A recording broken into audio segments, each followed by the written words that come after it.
Our next chapter is called Padawan.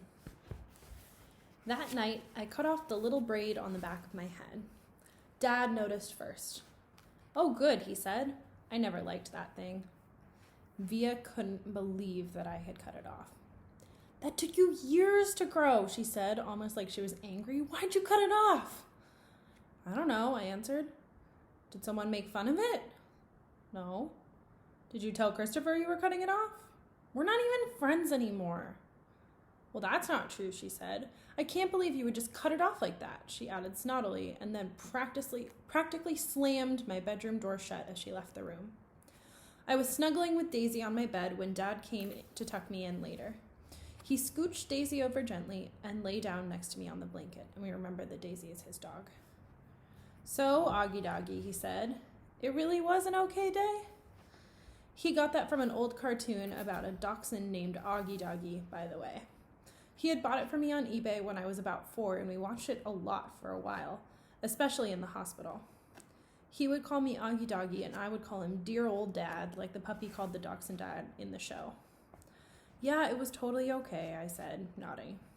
"You've been so quiet all night long." "I guess I'm tired. It was a long day, huh?" I nodded. "But it really was okay?" I nodded again.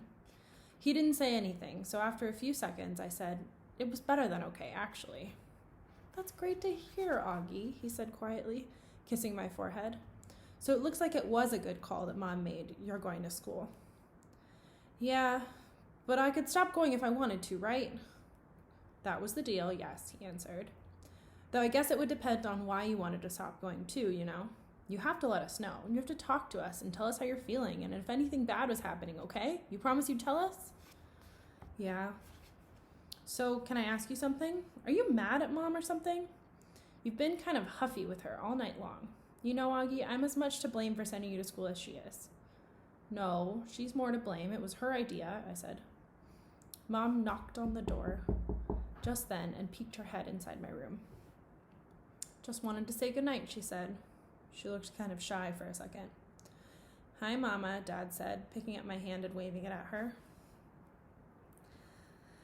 "I heard you cut off your braid," Mom said to me, sitting down at the edge of the bed next to Daisy. "It's not a big deal," I answered quickly. "I didn't say it was," said Mom. "Why don't you put Augie to bed tonight?" Dad said to Mom, getting up. "I've got some work to do anyway. Good night, my son, my son." That was another part of our Augie Doggy routine, though I wasn't in the mood to say goodnight, dear old Dad. "I'm so proud of you," said Dad, and then he got up out of bed. Mom and Dad had always taken turns putting me to bed. I know it was a little babyish of me to still need them to do that, but that's just how it was with us. "Will you check in on Via?" Mom said to Dad as she lay down next to me. He stopped by the door and turned around. "What's wrong with Via?" "Nothing," said Mom, shrugging. "At least that she would tell me, but first day of high school and all that." Said Dad, and then he pointed his finger at me and winked. Big wink like that. "It's always something with you kids, isn't it?" he said. "Never a dull moment," said Mom.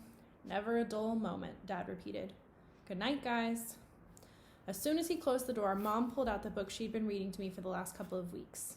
Ooh, just like we're reading a book together. I was relieved because I really was afraid that she'd want to talk, and I just didn't feel like doing that. But Mom didn't seem to want to talk either. She just flipped through the pages until she got to where we had left off. We were about halfway through The Hobbit, and The Hobbit is a very famous and very long book. "Stop, stop," shouted Thorin, said Mom, reading aloud. But it was too late. The excited dwarves had wasted their last arrows, and now the bows that Bjorn had given them was useless. They were a gloomy party that night, and the gloom gathered still deeper on them in the following days. They had crossed the enchanted stream, but beyond it the path seemed to straggle on just as before, and in the forest they could see no change. This is Mom reading aloud to Augie. I'm not sure why, but all of a sudden I started to cry. Mom put the book down and wrapped her arms around me. She didn't seem surprised that I was crying. "It's okay," she whispered in my ear. "It'll be okay." "I'm sorry," I said in between sniffles. "Shh," she said, wiping my tears with the back of her hand. "You have nothing to be sorry about." Why do I have to be so ugly, Mommy? I whispered. No, baby, you're not. I know I am. She kissed me all over my face. She kissed my eyes that came down too far. She kissed my cheeks that looked punched in. She kissed my tortoise mouth. She said soft words that I know were meant to help me, but words can't change my face.